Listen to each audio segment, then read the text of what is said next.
আমাদের এলাকার অনেক হুজুর জর্দা খান, খিতাল লাগি খান। আপনারা ইতা বালা না, ইতা সারি দাও। জর্দা খাওয়া কি জায়েজ? আপনার মতামত কি? ডক্টর জাকির নায়েকের লেকচার শুনেছিলাম জর্দা তামাক খাওয়া যাবে না, আপনার মতামত জানতে চাই। জি, ডক্টর জাকির নায়েক ঠিকই বলেছেন, জর্দা তামাক খাওয়া যাবে না।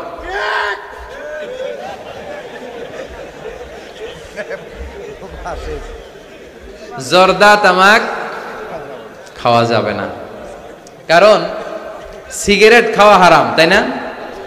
যদিও অনেকে হারাম বলতে চায় না, মাকরুহে তাহরিমি বলে। মাকরুহে তাহরিমি বললে তো একই কথা, করিবুন ইলাল হারাম, হারামের কাছাকাছি। তো সিগারেটে যেটা পুরে পুরে খায়, আগুন দিয়ে পুরায় খায়, জর্দার মধ্যে ওটা আস্তা আস্তা চাবায় খায়। কথা বলেন।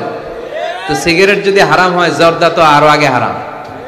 এই জর্দা, সিগারেট এগুলোর সাথে মুসলমানের সম্পর্ক নাই। এই সিগারেটের যে ধোঁয়া, এটা জাহান্নামের আলামত। ধোঁয়া পাওয়া যাবে কই? কথা কয় না। জাহান্নামে থাকবে আগুন। সিগারেট খেতে কি লাগে? আগুন খায়, আগুন পেটের ভিতরে ঢুকে, আসে না নাই? পৃথিবীতে সিগারেটটা এমন একটা খাবার, এই একটা খাবারই শুধু টয়লেটে বসে খাওয়া যায়।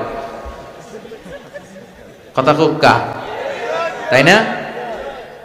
সিগারেট ছাড়া কোনো জিনিস কেউ কোনোদিন টয়লেটে বসে খায় না, শুধু সিগারেটই খায়। আবার সিগারেট হয় টোবাকো প্ল্যান্টস থেকে, মানে তামাক পাতা থেকে। তামাক গাছ আসেনি এখানে? তামাক গাছ যেখানে চাষ করে ওইখানে কোনো বেড়া দেওয়া লাগে না, ওটা ছাগলও খায় না। ছাগলেও খায় না, ছাগলও মুখ দেয় না। তো যেটা ছাগলে খায় না, ওইটা আশরাফুল মাখলুকাত খেতে পারে? কথা বলেন। আচ্ছা, পৃথিবীর এইটাই একমাত্র পণ্য যে পণ্যের গায়ে এই পণ্যের বদনাম আর দুর্নাম লেখা থাকে। এটার গায়ে লেখা থাকে স্মোকিং কজেস ক্যান্সার, ধূমপান কর্কট রোগের কারণ, ধূমপান করলে ক্যান্সার রোগ হয়। আছে না নাই? আচ্ছা, কোন চকলেটের গায়ে যদি লেখা থাকে এই চকলেট খাওয়া মাত্রই ডায়রিয়া হয়, খাইবেন? কমু তোরটা তুই খা, তোর ডায়রিয়া হোক। কথা বলেন। কেউ খাবো না, কারণ এইটার বদনাম লেখা এটার গায়ে, খামু কেন? কিন্তু সিগারেটের মধ্যে বদনাম লেখা থাকা সত্ত্বেও মানুষ ধোয়া করে খায়, আর জর্দার মধ্যে এটা আস্তা খায়। এই জন্য সিগারেটও খাওয়া যাবে না, জর্দাও খাওয়া যাবে। কোন আলিম যদি খান, এটা ঠিক না। ওই ভাইকে বলবো আপনি ছেড়ে দেন, আস্তে আস্তে অভ্যাস করেন, পারবেন। একবারে ছাড়া যায় না। কথা বলেন।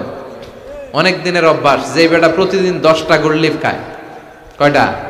আরে কালকে যদি ছাড়তেই হবে, ওকে আমার মাইরা ফেলান, আমি মরে যাব, তারপরে ছাড়তে পারবো না। ওরে খাইতে দিতে হবে। কি দিতে হবে? ওরে কমায় কমায় খাইতে দিতে হবে। ওরে বলতে হবে কালকে থেকে 9টা করে খান। কয়টা করে? যে 10টা খায়, ওর 9টা খেলে চলবে না? চলবে। পরের সপ্তাহে 8টা করে খান, এরপরের সপ্তাহে 7টা। ওরে খাইতে দিতে হবে কয়েক মাস, তারপরে 5টা, এরপরে 2টা। যেই সপ্তাহে ও 2টা করে খায় অভ্যস্ত, এরপরের সপ্তাহে একটাও খাইতে পারবে, ঠিক কিনা? যেই সপ্তাহে ও 1টা করে খাইলেও চলে, এরপরের সপ্তাহে না খাইলেও চলে। কথা বলেন। এই যে মদ হারাম হয়েছে গ্রাজুয়ালি, প্রথমে বলছে এটার মধ্যে কিছু উপকার আছে, ক্ষতি আছে, তবে উপকার আছে ক্ষতি বেশি। ইসমুহুমা আকবারু মিন নাফাইহিমা। সাহাবারা কয় তাইলে তো কমাই দিতে হবে। সাহাবারাও মদ খাইতো, ওমরে ফারুক মদ খেতেন, মদ খাওয়ার রাজা ছিলেন উনি। এরপরে সাইয়েদনা আলী রাদিয়াল্লাহু তাআলা আনহু মদ খেতেন, সব সাহাবারা মদ খেতেন, কারণ তখন এটা জায়েজ ছিল, নিষেধাজ্ঞা আসে নাই। যখন বলা হলো ক্ষতি আছে বেশি, খাওয়া কমাই দিলেন। এরপর একবার সাইয়েদনা আলী রাদিয়াল্লাহু তাআলা আনহু মদ খেয়ে নামাজে দাঁড়াইছে, আর এরকম মাতলামি করতেছে, আর পড়তেছে আ'বুদু মা তা'বুদুন। লা আ'বুদু মা তা'বুদুনের জায়গায় মাতলামের ছোটা কি পড়ে? আ'বুদু মা তা'বুদুন। লা আ'বুদু মা তা'বুদুনের অর্থ হলো কাফিরেরা, তোমরা যে মূর্তির পূজা করো আমরা ওটার পূজা করি না। উনি লা বাদ দিলে অর্থ হয়ে গেছে তোমরা যেটার পূজা করো আমরা ওইটারই করি। ভেজাল আছে না নাই? এখন নামাজের পরে সবাই যে ধরছে বিশ্বনবীরে, দেখেন আপনার জামাই কি করছে। তখন আয়াত নাজিল হলো লা তাকরাবুস সালাতা ওয়া আনতুম সুকারা। মদ খাইও, তবে মদ খাইয়া নামাজে দাঁড়ায়ও না। তখন 5টা টাইমে মদ খাওয়া নিষেধ হয়ে গেল, কারণ নামাজ কয় ওয়াক্ত?